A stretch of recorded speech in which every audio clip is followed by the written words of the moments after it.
From an early age, Leonora Carrington was immersed in mythological, magical, and esoteric ideas, and she continued studying and thinking about this aspect as she grew older. In 1948, she wrote to her fellow Surrealist Kurt Seligman about his book The History of Magic, which had just appeared. I want to tell you that I have just come to the end of your very beautiful book on witchcraft, and I would like to say how very much delight your lucidity and intelligence have given me. In 1950, she created El Negro Manta, the Conjurer. In a cubical space, defined by geometrical construction lines, we see the conjurer wearing a lozenge-shaped mask. The right side and the right arm are white, while the left side is black. This necromancer, having a black robe with a white one on top, bears within itself darkness and light, negativity and positivity, death and life. To the left of the figure is an altar on which a number of objects are shown: a chess piece, a stack of blue eggs, a pyramid, and a large seed-like form within which a bird is seen. Under the altar is a wild animal form. On the right, above the magician, are 6 moths, while on the left is an 8-pointed star deconstructed into black and white triangles. On extending some of the lines of this figure, one sees how they define the position of some of the key components of the painting. For example, the chess piece and the centre of the magician's mask. In The Juggler of 1954, this figure stands in a tent set on a little mound. He adopts a posture with legs splayed and arms raised, forming a rectangular shape which is wrapped by a horned serpent, seeming to form the Hebrew character Aleph, the first letter of the alphabet. This is also likely to be a reference to the magician card of the tarot, also associated with Aleph. In the foreground, an audience of animals is being propelled on a lion-like carriage, joining other figures, some on horseback, that are watching the magic show unfold.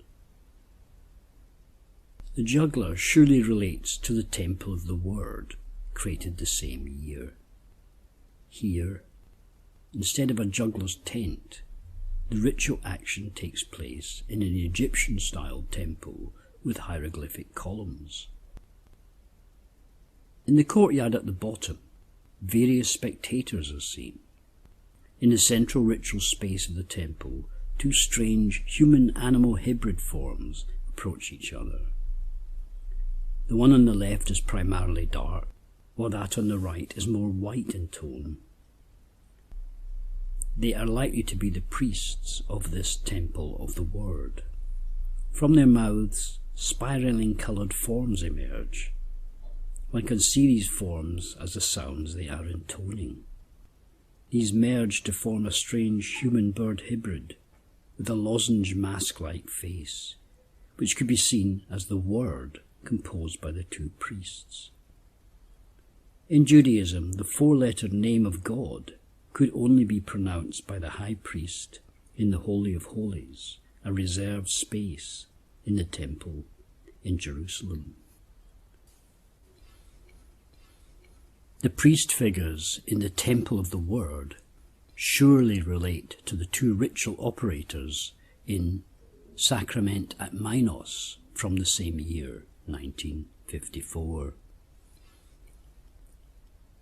Suzuki of 1957 is a more obscure work. The term Suzuki is a Greek word usually used in Gnosticism to refer to opposite male and female deities yoked together. This painting, however, does not appear, at least on the surface, to have this meaning. We see a group of 4 well-dressed people, 3 standing, each wearing dark glasses, while the one seated has taken them off and they are seen on the ground at her feet. An old man stands before a banner hung from the wall, bearing a winged dragon and what could be magical sigils. A figure looks out from behind this to view the action. A scroll lies on the floor at his feet. He holds out two objects to the spectators. In his right hand he holds a cane, which at its top becomes a living tree. Climbing up this cane is a large rodent-like creature. The old man or magician proffers in his left hand a set of spectacles hanging on a thread, perhaps in order that the seated figure can perceive the mystery behind his magic. The Garden of Paracelsus is also from 1957. Paracelsus is, of course, the early 16th century doctor and alchemist.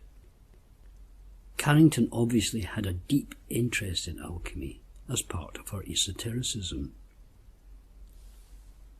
Paracelsus, being a powerful figure, had many legends and stories woven around him. Among these is one where some people reported having seen Paracelsus dancing in his garden with various spiritual beings, while he was gathering dew for his spagyric medicines. Carrington depicts his garden as a magical circle, divided in 8 and set within a large triangle. 3 pairs of figures, one light and the other dark, are seen. On the right, a white and a black woman stand embracing, holding each other's severed heads. In the centre, a dark-winged figure accompanies a white woman carrying a luminous egg, while on the left 2 figures with a dog are leaving the space. 4 figures are set, possibly at the cardinal points of the circle. A white woman rides upon a horse, outlined with stars like constellations. A figure hanging upside down in the familiar posture of the hangman in the tarot. A harpy or sphinx-like form. And at the extreme left, a male figure, possibly Paracelsus, accompanied by a sphinx dog, gazes upwards at the heavens. This work is dense with imagery and difficult to penetrate. Alchimia Avium, the Alchemical Bird, is a painting of 1963. By the 1960s, Leonora had discovered and begun to study the works of Carl Jung. She would likely have found his recontextualising of alchemical symbolism for the modern mind very sympathetic to her own approach. At the base of a niche in a wall, a bird tends to her young in a nest of fire. An essence, in the form of a green flower, seems to be drawn off into a flask on the right. Standing in the niche above the flames is a large, hairy, human-like figure with long arms like an ape. On its chest, we see a picture of a winged dragon in a fire, like an Ouroboros. Emblematic pictures, some of alchemical imagery, are seen on panels on the side of the niche.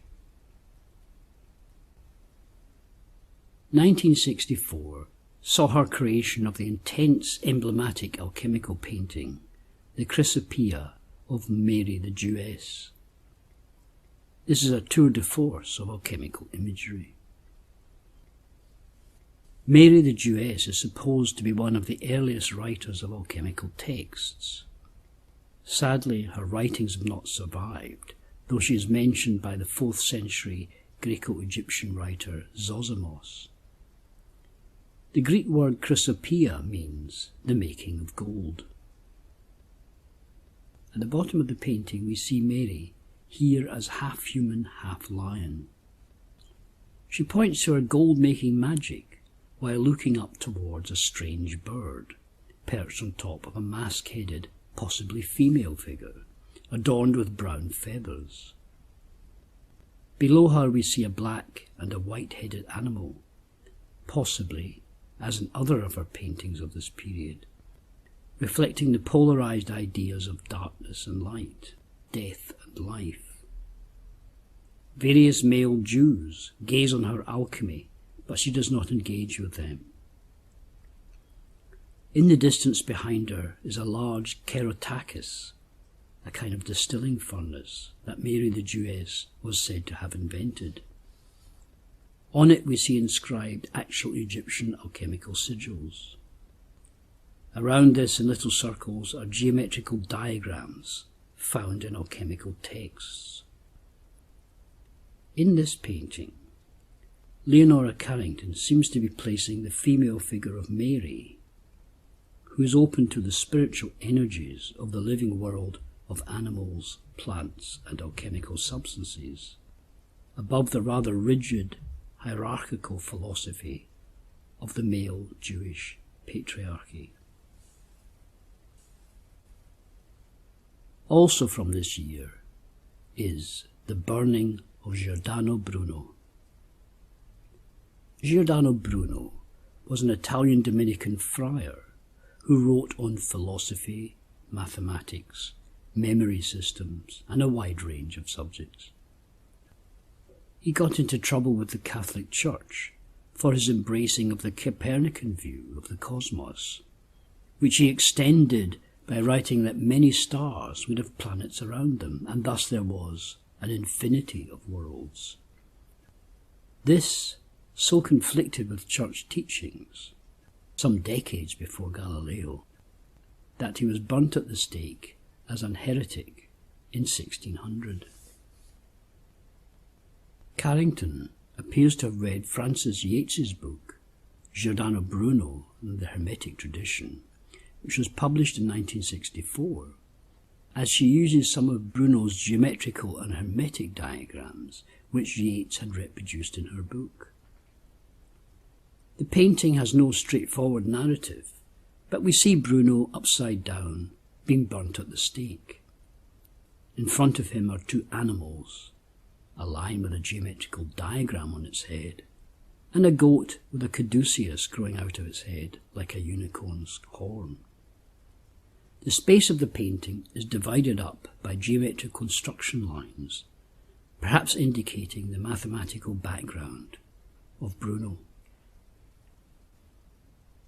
1964 was a year when Leonora Carrington was deeply immersed in esotericism, and we'll now look at her painting Ritual from that same year.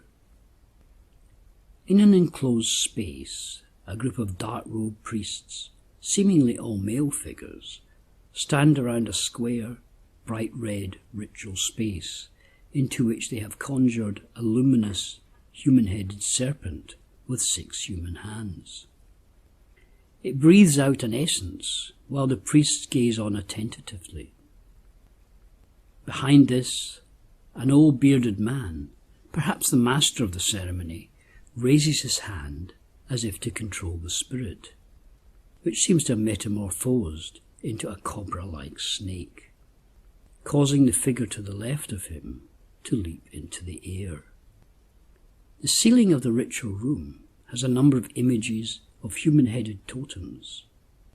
To the right of the master are a group of secular onlookers, not wearing robes, some of whom are depicted with animal heads. In 1965, she created a wonderful double portrait in playing card style of the Mexican actress and singer Maria Felix. It also brings together the arcana of the tarot. Above the head of the upright Maria Felix is an infinity sign, usually seen over the head of the tarot magician card, while under the head of the inverted portrait is a crescent moon. She wears a dress of interpenetrating triangular forms, in which we see the 22 major arcana of the tarot depicted. The figure is wearing a long feather boa, which, on the left, opens out into a kite-like form composed of peacock feathers. This bears a fierce animal head, mouth open with teeth showing aggressively. Maria Felix holds the thread of a spider's web.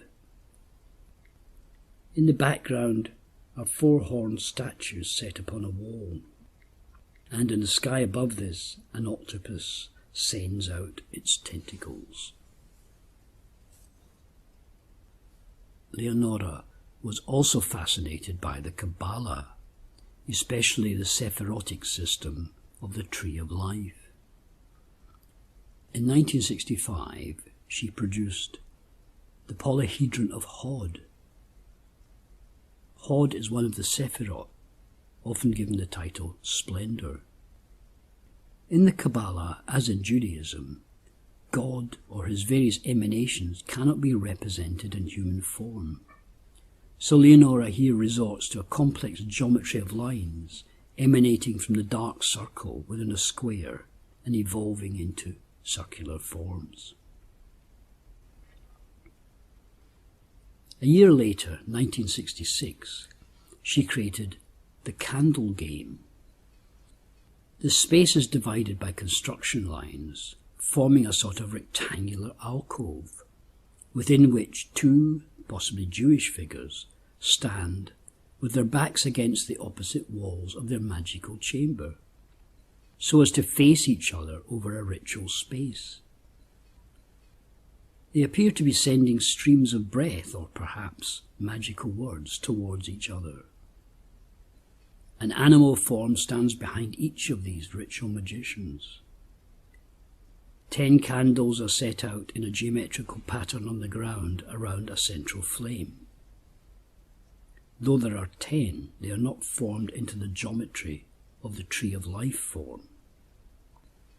Hovering above this, light flows from a point at the centre of the rectangular space and forms a spiral that eventually loops around and touches the floor. On the floor outside the ritual space, we see 4 grey cuboids, whose faces bear magical sigils. More of such sigils are on the wall above the alcove. The Law of Brya, from the same year, echoes the Candle Game. Brya is the world of creation, the second of the 4 celestial worlds of the Kabbalistic system. The Jewish behatted figures here appear to be feminine. One bears some flimsy wings. They are set around a long table, contemplating and perhaps constructing some magical sigils. The tabletop is divided into sections by lines. On the wall behind them is a little alcove, similar to the ritual space in the Candle Game. A luminous geometrical shape, constructed of linear elements, glows within this niche. A year later, in 1967, Leonora Carrington created Sachiel, the Angel of Thursday. In Jewish magic, different angels are associated with the days of the week. Sachiel is also connected to the planet Jupiter, ruling over wealth and charity. Carrington here creates a complex net of luminous lines in 3 dimensions, forming a sort of irregular box within which the angel Sachiel appears. He has a number of pairs of wings.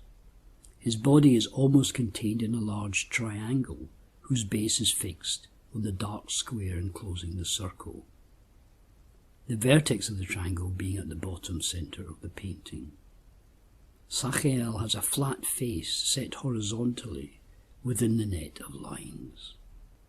He gazes up at the dark square, which may be the higher world of Absolute, the dark world of emanations, set above the angelic world, from which all lower things were formed.